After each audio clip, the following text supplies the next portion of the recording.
Hi all, I'm Mike Shinley from Winbridge Woodcrafts. Thanks for joining me on this cribbage board project. It's a great game of strategy, luck, and ruthless sabotage that is played on a board with a deck of cards and pegs. The football theme is one of an endless variety of board layouts. I sell both the finished boards as well as a CNC model in Vectric VCarve. Links are in the description.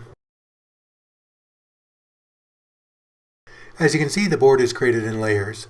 There is a football shape with laces, stripes, and yardline markers. Then drilling 400 peg holes per board for counting and moving your pegs, with markers at 30-point intervals, and then finishing off by cutting out the playing board from the maple board. The board I'm showing here follows a traditional pegging layout of 3 tracks of 120 holes for up to 3 players at a time. And since we're making 3 cribbage boards from a single maple board, we're looking at 1,200 holes to start off the project. I use a CNC drill bit instead of an end mill for this, since I can plunge more than 5/8 inch in hard maple with the drill bit in a single pass, and repeat that 1,200 times at the rate of about 1 second per hole, and an additional quarter second to move to the next position. The final depth of the peg holes is reduced by subsequent passes with 1/4 inch and 1/8 inch end mills that remove the recessed football field and the additionally recessed cribbage field. Since the drill bit is an upcut bit that creates loose fibers at the top of the hole, the recess passes clear that out, eliminating the need for sanding off the fibers. The recesses also make it convenient to store the card decks when not in use. I'll talk briefly about cribbage rules in a few minutes. It's an easy game to play, but there are some strategies that elevate your competitive level. I started playing cribbage in my teens, which was 40 plus years ago. I moved in with my friend Craig and his soon-to-be wife Susan in my early 20s, and we used to play cribbage regularly. Craig and I went to high school together, were best men at each other's weddings, and his in the late 80s and mine in the early 90s. I also played cribbage in a lunchtime club when I worked at Honeywell for a couple years around the same time. I have some great memories playing with Craig and badgering each other when terrible hands were dealt or high point totals changed the momentum of the game.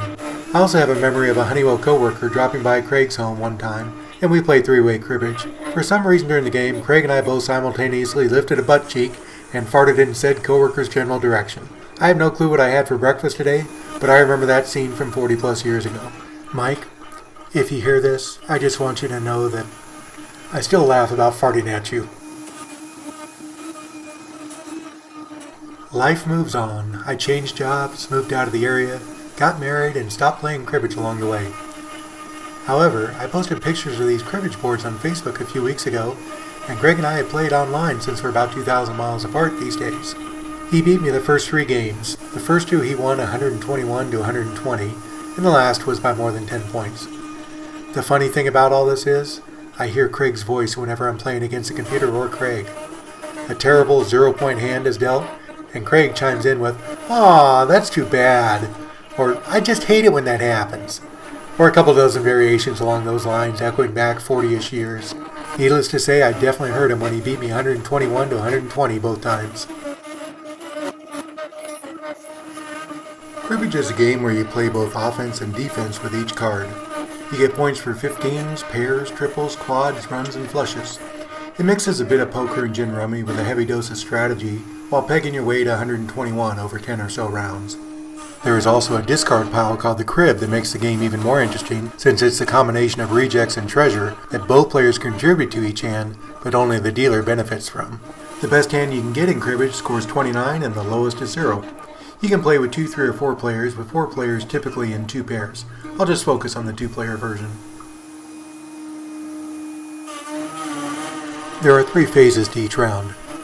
Phase 1 starts off with being dealt 6 cards each to the dealer and the dealer's opponent. Each player then returns 2 cards to the dealer's crib. These are technically reject cards for the opponent, but they can often end up being pairs or 15s, since the non-dealer may have several ways to play a hand. Or the dealer might have 2 good cards that are deliberately placed in the crib, and the remaining 4 cards have little value. It's common for the crib to outscore the main hand, even when it's completely based on rejects. As soon as both players have discarded from their main hand to the crib, a starter card is flipped over to begin play. Second phase begins with the opponent playing a card and the dealer playing the next card, ideally trying to pair the opponent's card or counting to 15. Play continues back and forth with points being scored for 15s, runs of 3 or more cards, not necessarily in order, stopping at 31, or as close as both players can get to 31 without going over. You have to pay attention to the cards played since non-sequential runs can sneak up on you. In other words, a run of 5, 6, 7 scores the same as a run of 5, 7, 6. This can bite you when you don't recognize there's a run being played that takes 6 cards to complete, and you helped rack up points for your opponent. Pairs, triples, and quadruples also score points. If the opponent starts by putting down a 3 and the dealer puts down another 3, that's 2 points for the dealer. If the opponent puts down a third 3 for triples, that's 6 points for the opponent. And if the dealer plays the last 3, that's 12 points for the dealer. The last phase is counting the 4 cards in each hand using the starter card as a shared 5th card for each hand. The main goal is to reach 121 points, which ends the game. The opponent counts first, followed by the dealer's hand, then the dealer's crib. Dealers swap each turn. Points are scored for 15s, which is any combination of cards totaling 15, pairs, triples, quadruples, straights, and flushes. Flushes are 4 or 5 cards in the main hand, or all 5 cards in the crib. If the opponent reaches 121 before the dealer gets a chance to count their hand or crib, the game is over. If you reach 121 before the other player reaches 91, you've skunked your opponent. A double skunk happens if the opponent does not make it to 61. Skunks happen every couple dozen rounds or so with seasoned players, and double skunks are quite rare, with seasoned players seeing them every 1,000 hands or so.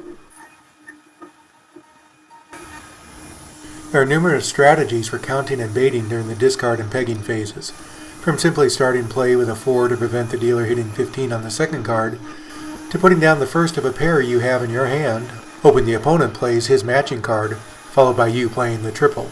Just beware that the dealer might actually have the quadruple. And adding pairs, 2-card runs, or 15s to your own crib are always a great way to make the crib pay off. So that's enough about cribbage rules and strategy for a 9+ minute video.